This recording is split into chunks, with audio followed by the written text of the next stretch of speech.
brought to you almost live from the Dude in the Basement Studios. Why? 'Cause that's where the good stuff is.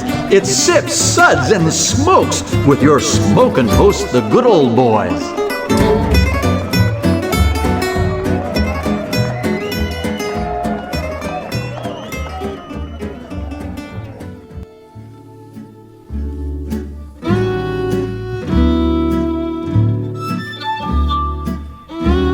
Suds, Suds, Suds. It's time for more Suds. Welcome, everyone, to this Suds segment. Just going off the script. All right. I'm one of your hosts, good old gal Julieanna, and joining me today at the table is good old boy Kendall. It's a pleasure to be here. Hey! And good old boy Dave. I love it when you do alliteration. Recently, we started a new series, and we call it Beer Club. Beer Club. Beer Club. Think of a book club, but with records and beer. So it's not really a book. Oh, it's Beer Club. not Bear Club. Okay. Oh, that's a different thing. That's a much different Oh, I don't think our fans are ready for that. thing. No, I don't think I'm ready for that. Someone picks an album, we all listen to it, then we each pick a beer we think pairs well with it. Then we'll sit around and each of us will share our beer and talk about why we think it pairs well with the album. And we'll also talk a little bit about the album and what our favorite tracks and, you know, how it made us cry or didn't make us cry or whatever, you know. We'll do stuff. Good old gal Julieanna, since you picked the album, why don't you tell us about it? Well, today I thought of a cool compilation. Being a child that was born in the very, very early 70s, when I became a teenager, John Hughes films were the rage. They were so good. They were, right? Except this one. Okay, this one wasn't bad. Okay, I'm sorry. It wasn't. It's not top 5. For the men that are sitting here in the room with me, they may not enjoy this one as much as some others. Ferris Bueller Day Off, I'm sure you guys would rank in your top 5. Breakfast Club. But the one that I wanted to talk about today is Pretty in Pink. And maybe it's because of the whole Barbie theme that's going on now. And this is, I can't get behind Barbie, but maybe I can get behind this kind of thing. Anyways. Well, you are a Barbie girl living in a Barbie world. No, I am not. Maybe that's at all. me. But I enjoyed the soundtrack, I think, even more than the movie. Because for the time, it had like all of these great bands. And this is back when soundtracks, for the most part, were just as good as the movie, sometimes even better. Mm-hmm. You know, now I'd be hard pressed to find some really, like, a lot of soundtracks that are actually more than just one or two songs. You know what I mean? But back then, it was a great thing. So, what I'm talking about, of course, is Pretty in Pink. It came out in 1986. It's a great year. Right? Well, it's a great, yeah, good year for you, right? Yep. Year I graduated high school. Woohoo! I had just become a man at age 13. Oh, how sweet. Okay, they had a series of hits that came out of there. I mean, and if you look at the list of bands that played on this record, it's kind of cool. You have OMD, which had If You Leave, which was very popular. No one under the age of 40 knows what OMD stands for. Orchestral Maneuvers in the Dark. Thank you. There you go. Sorry. Then another song was Left of Center, which is by Suzanne Vega and Joe Jackson. What a great combination that was, you know. Jussie Johnson did a song. In Excess did a song. The Psychedelic Furs did a song. New Order, Bluey Soom, Danny Hutton Hitters, Echo and the Bunnymen, The Smiths.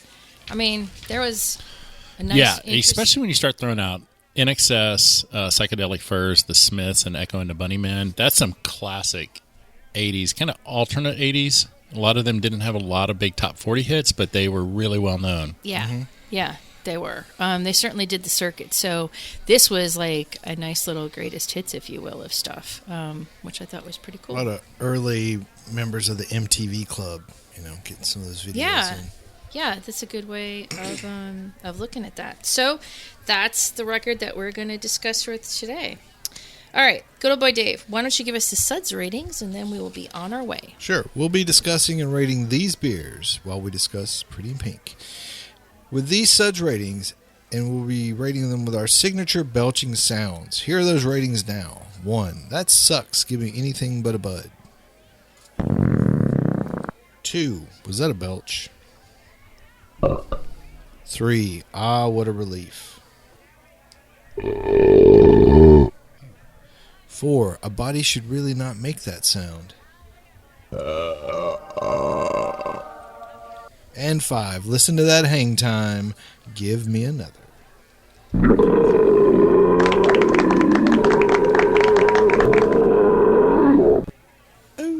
Okay, let's get to it. So, the beer that I brought to go along, and I'm using that term loosely, beer, because it's actually a cider beer. that I brought, to go along with the Pretty in Pink soundtrack, sticking with a pink theme, if you will, is from Beak and Skiff Apple Orchards in Lafayette, New York, or it could be Lafayette, New York, I'm not sure.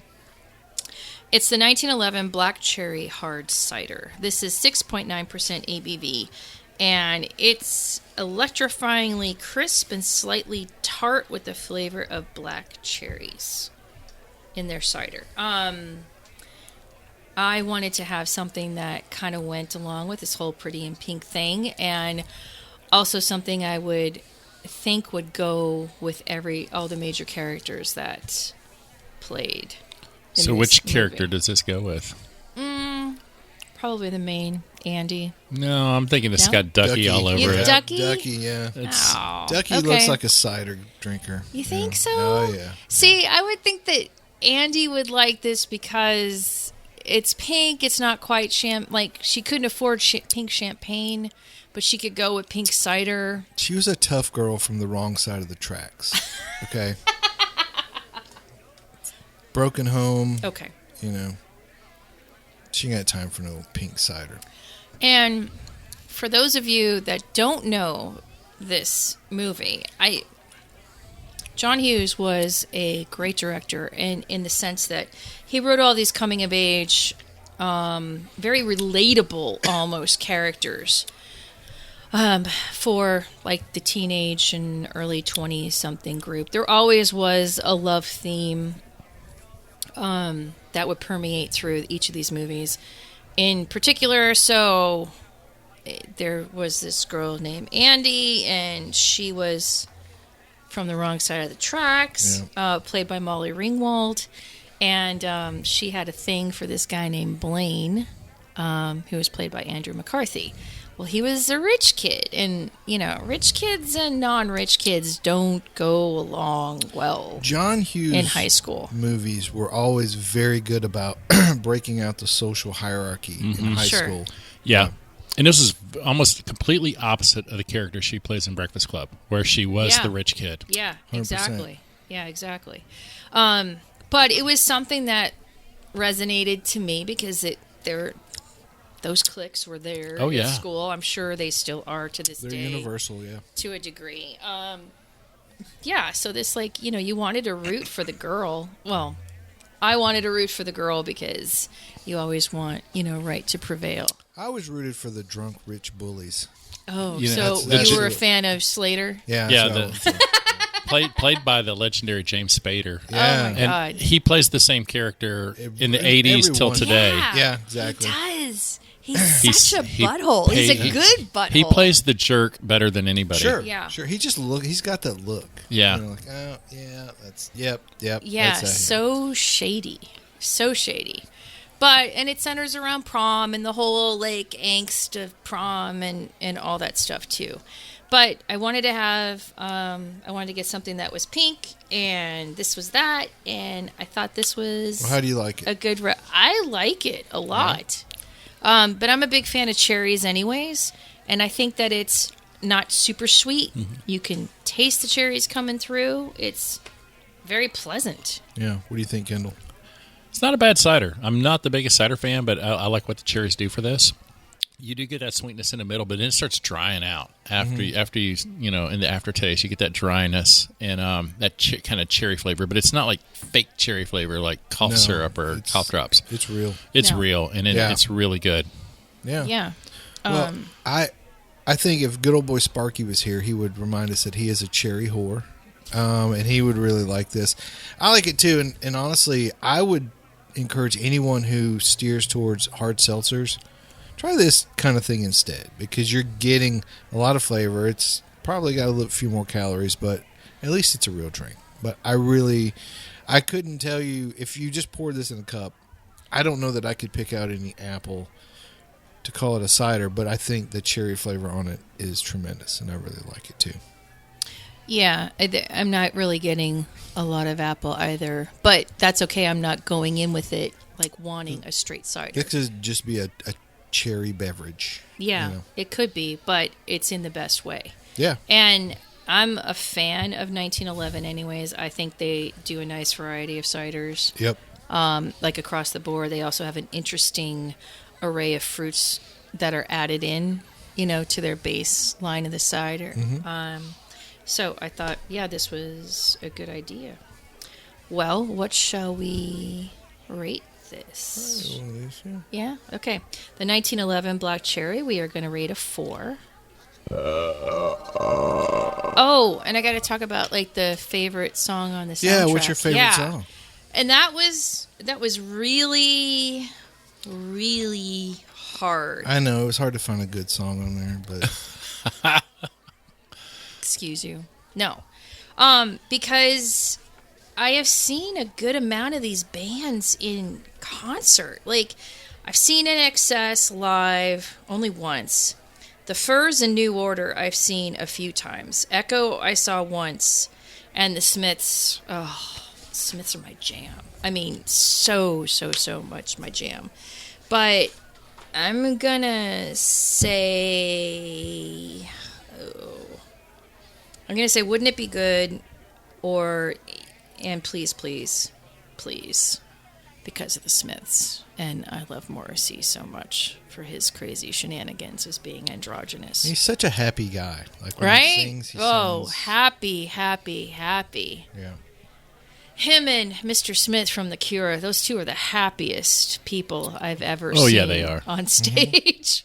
And otherwise, which makes me wonder, like, what they were behind closed doors. I'm sure they showed a little bit of emotion at some point in their life, I don't know. Morrissey's British, right? I don't think they have emotions. They do have a couple emotions. Stiff upper lip, buddy. I think they only come out twice a year, but I think they do have emotion. No? No, they have to give those up. Fine. Well, yeah, I'm going to say that those are... So just like with every other special thing, you can't pick one favorite. No, I can't. Okay. Because this soundtrack just means like so much to me, and I played it so It doesn't much. matter what it is. You cannot pick one favorite thing. I like all my children. What can I say? All right, we'll be back with more musings of Pretty in Pink with some nicely colored beverages in just a minute. The destination, but baby, the whole elation riding down this lover's avenue. As slow as the willow blows, or as fast as the whirlwind grows, we glide beneath the stars in cobalt blue. Look to the left, to the right, keep your eyes on the road, my darling, wondering if we're only passing through. Open roads and open windows, my hand is yours forever, sweet love. Our eyes ahead on these back roads with a view.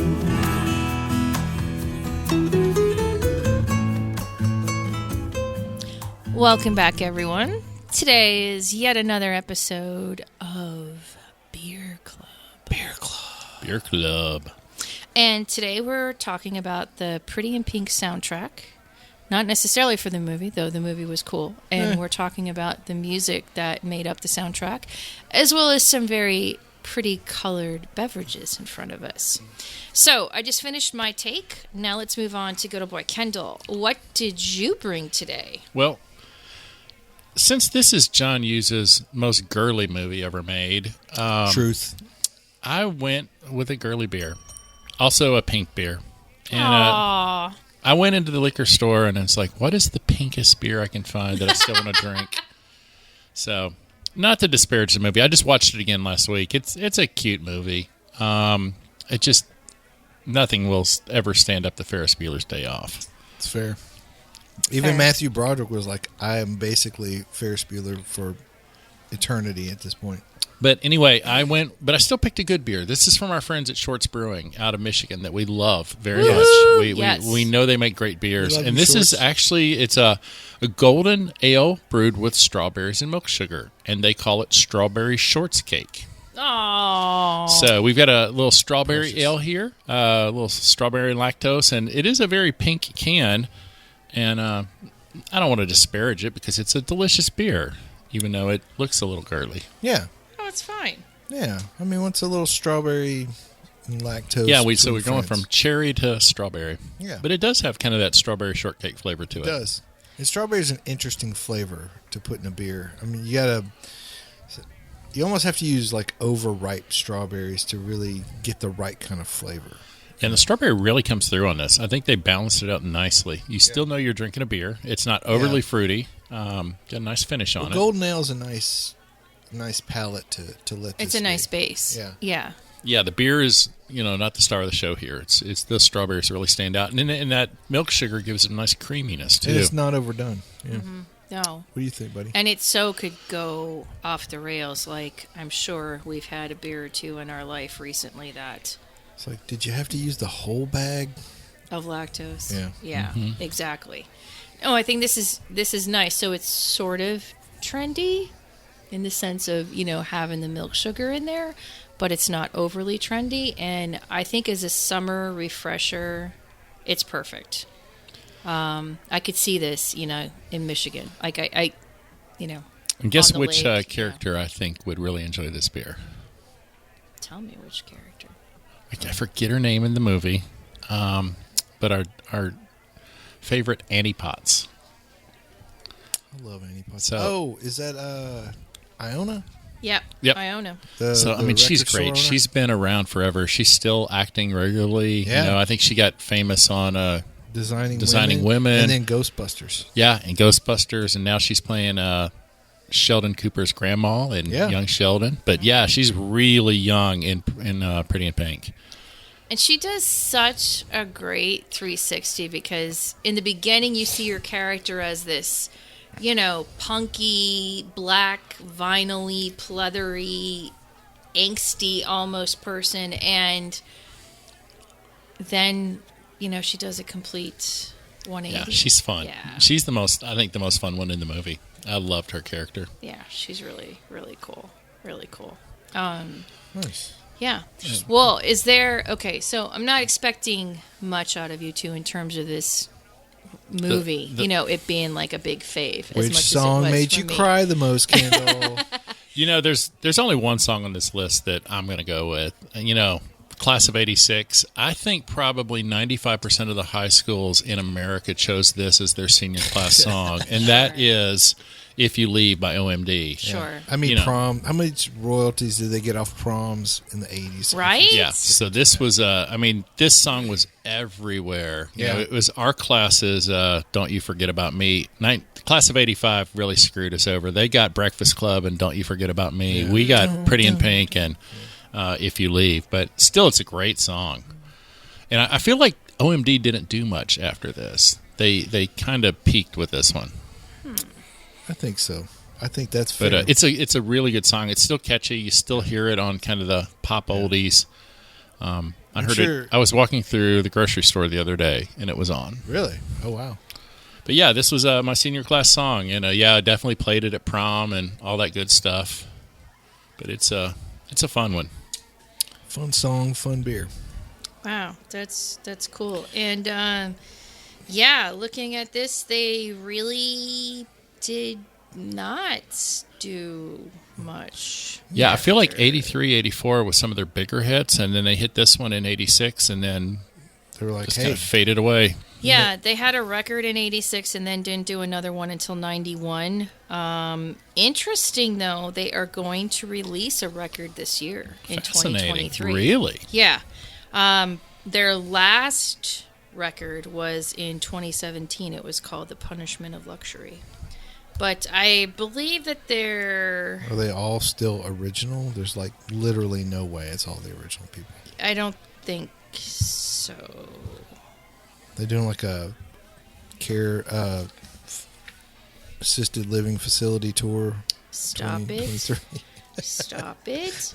No, they're past members. They've got like 8 that, so there's been a change, if you will. To do one song. Okay. Yeah, That's so cool. they were present.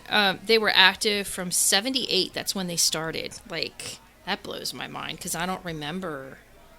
Well, not they that I would remember probably- much in There's- 78. Well, when There's they some first stuff. started, they probably Yeah. took them a while to. I think that, I feel like 83, 84 was like the high point of the dancey pop of the 80s. And I can't remember any of the songs, but if I heard them, it's like, oh, yeah, that's OMD. Sure, Yeah. sure. So from 78 to 96, and then they took 10 years off and started back up in 06. Yeah. So Well, I'm okay. glad they're back. It's No, great. I mean that's a good song to go with. Yeah. All right. Yeah. Pretty So cool. what do you want to rate the shorts? The Cake. strawberry shorts, I think it's a good solid 4. Yeah, for sure. Okay, good old boy Dave. What did you bring to the party? Well, I went anti-pink, but I wanted to do something that was trendy. And I was like, well, what's trendy in beer right now? And it's like, well, cold IPA is like the latest sort of trend. And so I was like, well, then I've never had one, so I'm going to go with that. So this is Polar Bears and Penguins. It's a 7% cold IPA from Jackalope Brewing Company here in Nashville, Tennessee. And I've never tried it, so let's try it together. Okay.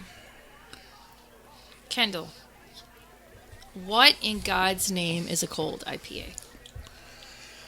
It's funny. I've been reading up on a lot of this because what they're saying is it's not an IPL. IPLs are traditional. They've got almost that caramelly note. They're the traditional C hops. They're just lager versions of the classic kind of Right. Pacific Northwest IPA. Brewed IPA used enzymes to get it super dry. What cold IPA is very much like an American macro lager as far as the grain bill goes. A lot of them I'm reading are using corn and rice to really get it crisp and dry. Super light, Okay. It's mostly fermented with lager yeast. I think you can do ale yeast cold on these, but the main thing is that grain bill. It's pils. A lot of them are using Pilsner malt and corn or Pilsner malt and rice. Wow. And then they should be crystal clear, crisp, easy drinking. But they're really a beer to make that showcases the hops. In some ways, they're like a Pilsner. They're not that different, I would say, from an Italian Pilsner, where they really Got showcase it. the hops, but they're using a lot of American and New World, like New Zealand, Australian hops. Nice. Okay. So Yeah, because I'm getting, I'm, yeah. yeah, it really is. getting that. There's so many substyles of IPA now, it's hard to keep up, and I know a lot of people dismiss the cold IPA, but after reading even the creator of the style, and he was saying, no, this is really meant to be different. And then when he explained it, it's like, oh yeah, it kind of makes sense. I mean, Sure. I think how we're slicing it up is really, really interesting because there are all these now lager style IPAs out there. Yeah. But generally, I'm a fan of this style if it's done well, because all it is a crisp, easy drinking, hop forward beer, and who doesn't love that? No, and I like what you said about like kind of comparing it to, because we've even like the Italian Pilsner, or even how some breweries use Pilsner as for their single hop beers to kind of showcase a specific hop, and I think that that kind of seems like kind of what they're doing here, because this beer is super light body, very clear, easy to drink, and yeah, it's like you're not focusing on anything other than the hops in this beer. Yeah. When I was in San Diego for HomebrewCon, I got to hit a few breweries that were doing this style, and they were all really great because, I'm always going to love an easy drinking hop forward beer. It just, Sure. Absolutely. I don't care what you call it. Yeah. No, I mean that makes sense. And having a Pilsner, there are so many new hops that have landed on the market, and then I can't keep up. Exactly. I'm kind of confused. I almost need to have a family tree in front of me to figure out where some of these are coming from. But as a home brewer, it's making me want to make a lot of Pilsners with just one hop and try new hops, to get that on my palate and to say, oh, well, this is, Yeah. now I know when I see this in the listing of ingredients to know what it's going to taste like, because a lot of them just get so muddled, to me, when you're talking about New England IPAs or just big old IPAs where you're using 6-7 different types that just get lost in each other. Yep. Hop salad. Okay, Yeah. So is 7%? You said this was 7%. Is 7% ABV It's in the ballpark. wheelhouse? Okay, gotcha. I mean, this is lovely. Yeah, I think this is a nice little beer. I'd like to taste it ice cold right out of the fridge, because Well, true. these beers are meant to be drank. Yeah. Well, Yeah. we can do that right after the show. But yeah, it's nice. So which character would be drinking this beer, Dave? None of them. Well, Oh, I don't know. I think maybe- Steph would. He seems like an IPA bro. maybe one of those. I was going to say maybe one of the rich kids. One of the rich kids. pounding it because his parents could afford to buy it and keep it in the fridge. yeah. And keep him out of jail when he wrecked the car for driving after drinking and driving. That's fair. Yeah, I think Ducky would be like, "Oh God, I hate hops." Oh, yeah, Absolutely. yeah. he And couldn't what's handle your it. favorite song on Well, I was gonna say, "Please, please, please, please let me have what I want" by the Smiths, because I too am a Morrissey fan. But since you already took that one, is one of your top 12 out of the 11 songs. That wasn't her number one, though, so you can go with that. Yeah, I think I'm going to stick with that one. I also like Bring On the Dancing Horses because I like Echo and the Echo. Bunnymen. Yeah. But yeah, I'm a big Morrissey and Smiths fan. I like Sadness and Melancholy. bitching about not getting what you want. So yeah, that's me. None of us my picked the wheelhouse. psychedelic first song. It's up there. It's nice. It's a good one. It's a good It's song. my number 2. Yeah. It's in my top Oh geez. 5. It's in my top There's 5. like 12 songs on the album. Yeah, It's got a her top 5. 12. Yeah. So Well, sorry. That's the way it goes. Yeah. Okay, so what shall we rate? polar bears and penguins. Yeah. Solid 4 for All right. Jackalope. Woohoo! Well, I think this was a good pairing. Yeah. Yeah. Yeah. This was pretty cool. Well, that's going to do it for another episode of Beer Club. Good old boy Kendall, thanks for being here. It was a lot of fun. Cool. Please tell us about your blog.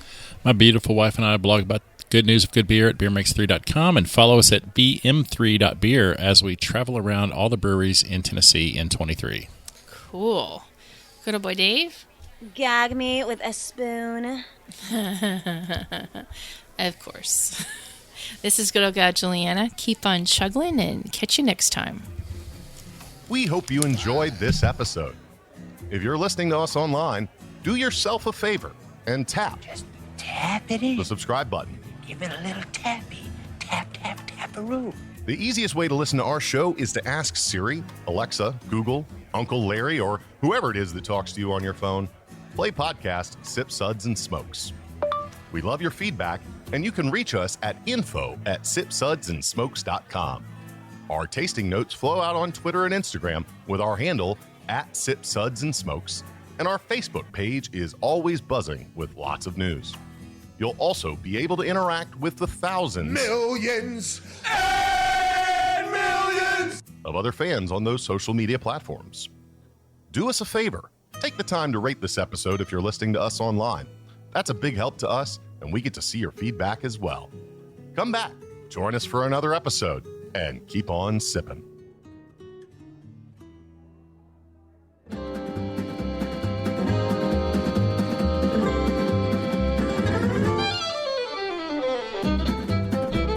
This has been a One Tan Hand production of Sips, Suds, and Smokes, a program devoted to the appreciation of some of the finer slices of life. From the Dude in the Basement Studios, your hosts, the Good Old Boys, will see you all next time.